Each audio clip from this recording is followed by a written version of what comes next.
వైభవ్ సూర్యవంశీ తన బ్యాటింగ్తో విమర్శలకు సమాధానం చెప్పిన తీరు ఇప్పుడు క్రికెట్ ప్రపంచంలో హాట్ టాపిక్గా మారింది.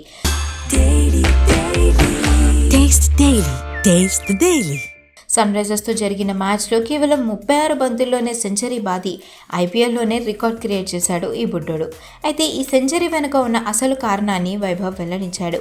ముఖ్యంగా ఓపెనింగ్ ఓవర్లోనే ప్రఫుల్ హింగే బౌలింగ్ను టార్గెట్ చేయడంపై వైభవ్ మాట్లాడుతూ, గత మ్యాచ్లో నేను తక్కువ పరుగులకే అవుట్ అయినప్పుడు సోషల్ మీడియాలో నా గురించి చాలా రకాలుగా మాట్లాడుకున్నారు.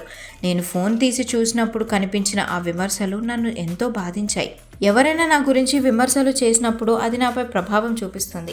కానీ నేను మాటలతో కాకుండా నా బ్యాట్తోనే వారికి సమాధానం చెప్పాలనుకున్నానని వైభవ్ ధీమాగా చెప్పుకొచ్చాడు.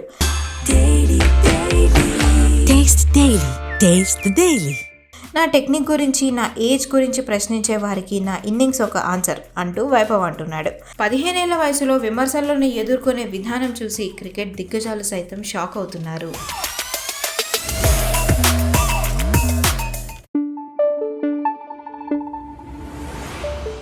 Thank you.